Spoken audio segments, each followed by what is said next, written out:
Hello, I am going to be doing a case study on Glennon Doyle, and these make me very nervous and talk about feeling your feelings of insecurity and oily and chubby, which was her concern when she was a child.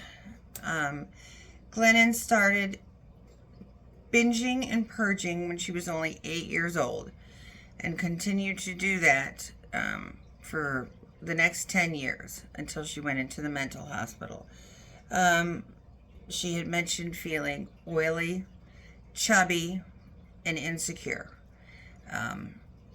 She felt that she was supposed to hide all her feelings, and when she went to school and looked around, everybody else seemed confident and sure of themselves, and she just felt oily and pudgy. So she referred to them as her capes. This is how she protected herself. She would go home.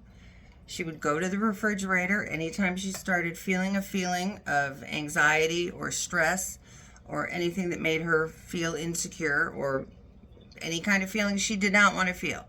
She would go to the refrigerator, binge, and then purge, and then just fall out on the bathroom floor, and she didn't have to feel those feelings anymore. And that was her life. Finally, in high school, she told her counselor how she was feeling. She was done saying, "Fine, and how are you?" She finally told somebody that what she was doing and how she felt. And she was sent to a mental hospital. And as she says, everything she learned, or everything she needed to learn, she learned in the mental hospital. She learned how to feel her feelings. And she learned that it's not bad, and not everybody is secure in themselves. Everybody has their own insecurities and feelings. Some just are better at hiding it. So she learned that she wasn't so alone there. And she took those lessons she learned and then went off to college. Now she started binging and purging again in college, and she also started drinking. She said she would binge and purge during the day and then drink herself silly at night. Daylight was to be avoided at all costs because that was when you were supposed to be normal again. She noticed she was very, very, very sensitive. She felt feelings, and she felt them hard and strong. But anytime she was worried or angry, the binging and purging would come into play, and she felt numb, and she didn't have to deal with it. Her acting normal was her survival technique. That's what she did to feel normal, was binge and purge. Okay, come on, baby.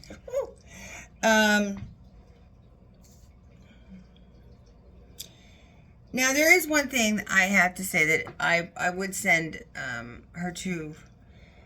I would get an outside referral. It was on Mother's Day that she said she stopped everything. She was pregnant, and she decided that was it. She was going to just stop doing everything she was doing wrong and just do the next right thing.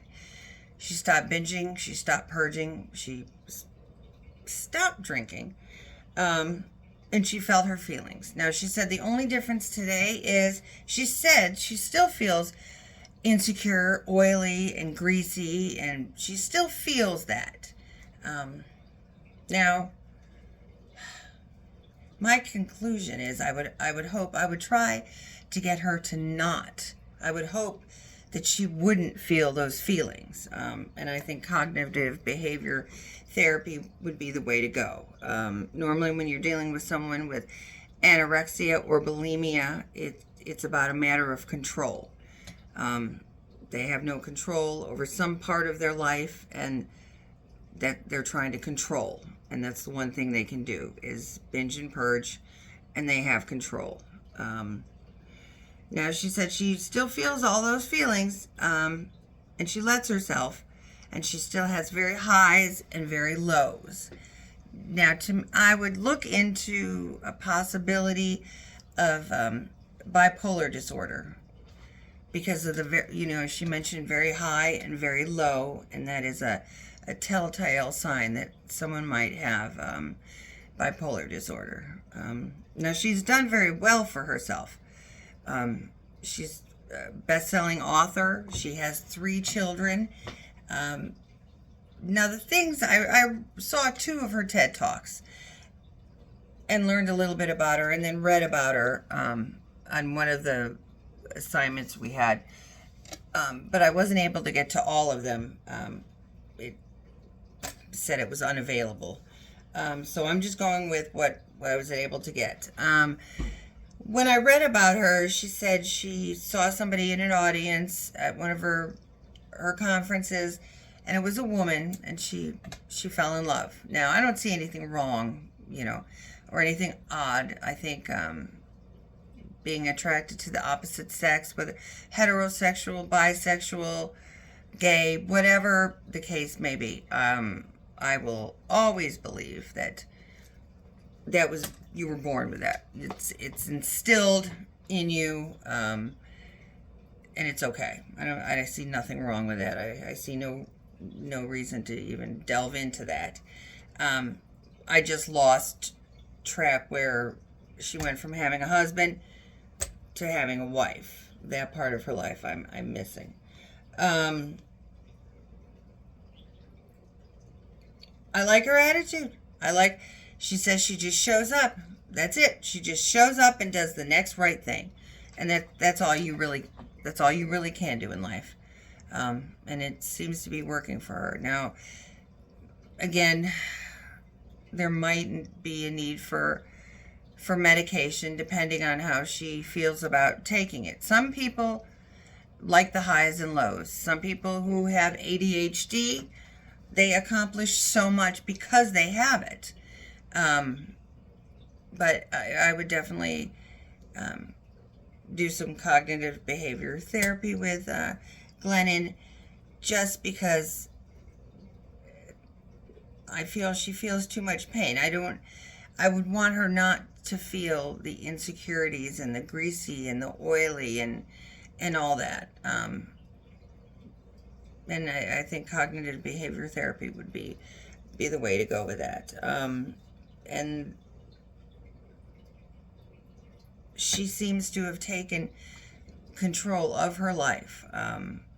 She's changed the binging and the purging and the drinking and thrown herself into writing books. And again, done very well for herself, and it sounds like she's doing wonderful.